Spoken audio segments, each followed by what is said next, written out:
Welcome to Guru ji classes by Piyush Singh Sengar. My dear students, आज मैं आपके सामने सरोजनी नायडू की एक और पोएम द विलेज सॉन्ग को पढ़ाने जा रहा हूँ। इस कविता में सरोजनी नायडू ने, जैसा कि उनकी कविताओं में डिस्कशन जरूर होता है, यानी क्वेश्चन आंसर्स जरूर पुटअप होते हैं, कोई प्रश्न पूछता है और दूसरा उसी का जवाब देता है। तो ये कविता भी एज क्वेश्चन आंसर बेस्ड कविता है, यानी इसमें भी डायलॉग्स हैं, संवाद हैं। एक माँ अपनी बच्ची को बार बार रोकने का प्रयास कर रही है, समझाती है कि उसे अपना घर छोड़कर नहीं जाना चाहिए। तो दूसरी तरफ बच्ची है, वो बार बार अपनी माँ से यही कहती है कि मैं तो यहाँ से चली जाऊंगी, मुझे जंगल की ओर जाना है क्योंकि वहाँ मुझे कोई बुला रहा है। तो ज़्यादा समय न बर्बाद करते हुए चलते हैं अपनी कविता पर। तो जैसा कि आप देख रहे हैं, पहले स्टेंजा में लिखा है, honey child whither are you going. Honey child, माँ अपनी बच्ची से पूछ रही है, honey child whither are you going, तुम कहाँ जा रही हो?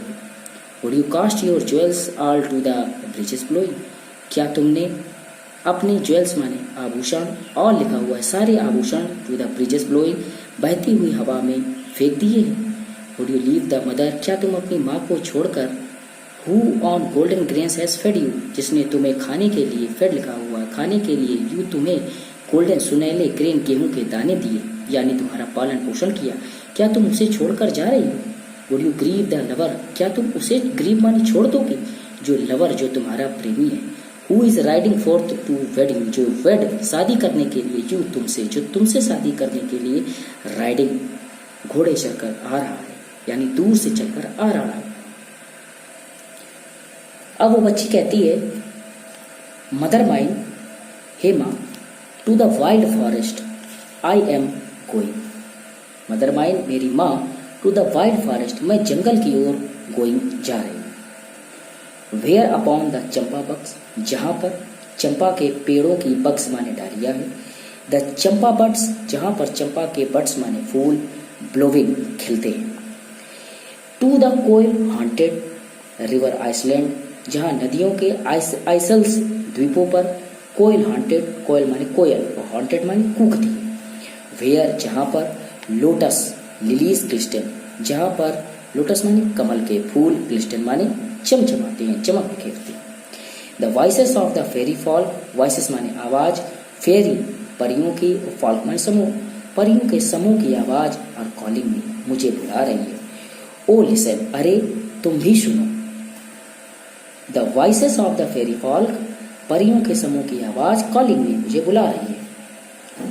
फिर माँ कहती है, honey child, the world is full of pleasure. Honey child, ये संसार फुल ऑफ प्लेजर, आनंद से भरा हुआ है। और ब्राइडल सॉन्ग्स, इस संसार में ब्राइडल शादी के गीत हैं। And cradle songs, cradle means पालना, जिसमें छोटे बच्चे को झुलाया जाता है, क्रेडल सॉन्ग पालने के गीत हैं।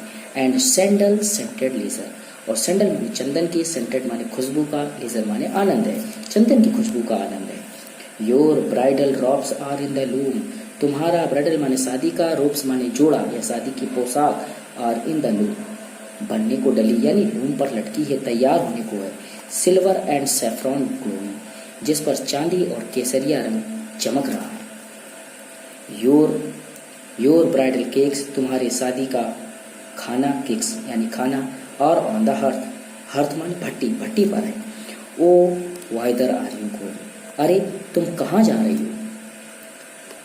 तो इस तरीके से माँ के बार बार पूछने पर अब अंतिम स्टेंजा में वो बच्ची क्या कहती है, द ब्राइडल सॉन्ग, जो शादी के गीत है, एंड क्रेडल सॉन्ग, और पालने के गीत है, हैव सेडेंसेस ऑफ सारो, वो सेडेंसेस माने स्रोत है, ऑफ सारो, दुख के स्रोत है।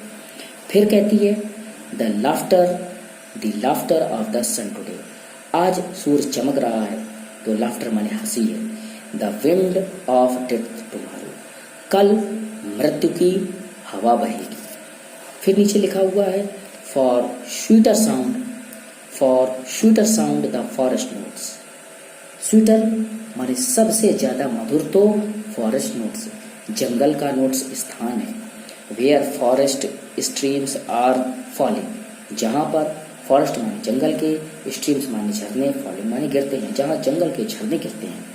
अब अंतिम लाइन में फिर वो कहती है, ओ मदर माइन, हे मेरी माँ, आई कैन नॉट स्टे, मैं नहीं रुक सकती। द फेरी फॉल्क, जो परियों का समूह है और कॉलिंग, वो मुझे बुला रहा है।